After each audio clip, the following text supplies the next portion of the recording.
தமிழ் வெறும் மொழி மட்டுமல்ல, பேசினா வர்ற ஓசை மட்டுமல்ல. திரும்பவும் சொல்கிறேன், தமிழ் ஒரு மொழி மட்டுமில்லை, அது நம்ம உயிர், அது நம்ம உணர்வு.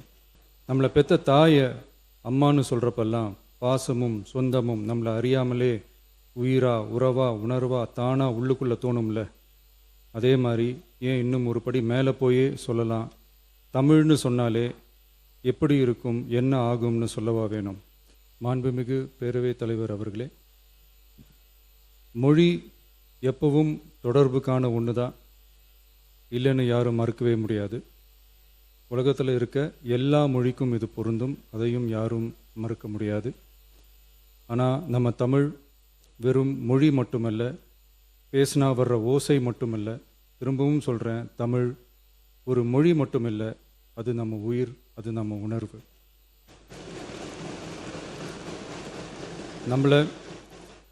நம்மளை பெற்ற தாயை அம்மானு சொல்கிறப்பெல்லாம் பாசமும் சொந்தமும் நம்மளை அறியாமலே உயிரா உறவா உணர்வா தானா உள்ளுக்குள்ளே தோணும்ல. அதே மாதிரி ஏன் இன்னும் ஒரு படி மேலே போயே சொல்லலாம், தமிழ்னு சொன்னாலே எப்படி இருக்கும், என்ன ஆகும்னு சொல்லவா வேணும். தாய் எப்படி ஒரு மிகப்பெரிய புனிதமோ அப்படிதாங்க தாய்மொழியும். அதுலேயும் நம்ம தாய்மொழி தமிழ்மொழி இப்படி சொல்கிறதே போதும், எல்லாருக்கும் நம்ம தாய்மொழி உணர்வை பற்றி புரியும்னு நினைக்கிறோம். நம்ம தாய் நமக்கு மிகப்பெரிய புனிதம்னா நம்ம எல்லாருக்குமான தமிழ் தாய் பற்றி சொல்லவா வேணும். தாயை போற்றுகிற வாழ்த்துகிற தமிழ்நாட்டு மண் தமிழ்தாய் வாழ்த்து எப்படி விட்டுரும்? விடாது, விடவும் மாட்டோம். நமக்கு தமிழ்னு அடையாளத்தை கொடுத்ததே தமிழ் தானே. ஒரு பேரே, ஒரு சொல்லே, ஒரு மிகப்பெரிய வரலாறுனா அது நம்ம தமிழ் தான். அந்த தமிழை உயர்த்தி பிடிக்கிற தமிழை பின்னாடி தள்ளினா தமிழ்நாடு எப்படி பொறுத்திருக்கும்? ஒரு கட்சிக்கு பிரச்சனைனா சம்பந்தப்பட்ட அந்த கட்சி மட்டும்தான் போராடும். ஆனால் தமிழ்னு சொன்னால் ஒட்டுமொத்த தமிழ்நாடும் ஒன்றா வந்து நிற்கும். அதனால தான் சொல்கிறோம், தமிழ்னா உயிர், தமிழ்னா உணர்வு. உலகத்தில் தோன்றிய பல மொழிகள் காலப்போக்கில் மறைஞ்சு போய் இருக்குன்னு சொல்லுவாங்க. ஆனால் நம்ம தமிழ் காலகாலமாக நிலைச்சி நீடிச்சு நிற்கிற ஒன்று.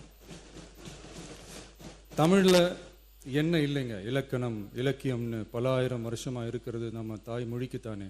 தொல்காப்பியம், சங்க இலக்கியம், ஏன் உலகம் முழுக்க தெரிஞ்ச திருக்குறள் ஒன்று போதாதா தமிழோட பெருமையை சொல்கிறதுக்கு?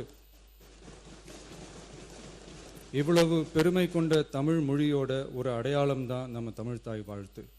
ஒட்டுமொத்த இந்தியாவோட பன்முகத்தன்மையை உயர்த்தி பேசுகிற தமிழ்தாய் வாழ்த்து நம்ம ஊரில், நம்ம தமிழ்நாட்டில் முதல் இடத்துல தான் இருக்கணும்.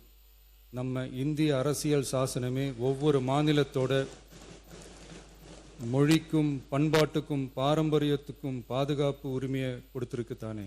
அந்த உரிமையின் அடிப்படையில் தமிழ்தாய் வாழ்த்துக்கு முதலிடம் கொடுத்து தானே ஆகணும். அதானே மாநில உரிமை. அப்படிப்பட்ட தமிழ்தாய் வாழ்த்து தான் 1970 நவம்பர் 23 முதல் அரசு விழாக்களில் முதல்ல பாடணும்னு சொல்லி ஒரு அரசாணையை போட்டு அந்த செயல்பாட்டுக்கு வந்துச்சு. அதுக்கப்புறம் 2021 டிசம்பர் 17 முதல் மாநில பாடலா அங்கீகாரம் வழங்கப்பட்டுச்சு. அனைத்து கல்வி நிறுவனங்கள், பல்கலைக்கழகங்கள், அரசு அலுவலகங்கள், பொதுத்துறை நிறுவனங்கள் உள்ளிட்ட பொது அமைப்புகளோட நிகழ்ச்சிகளில் தமிழ்தாய் வாழ்த்து கட்டாயம் பாடப்படணும்னு அரசாணையும் இருக்குது.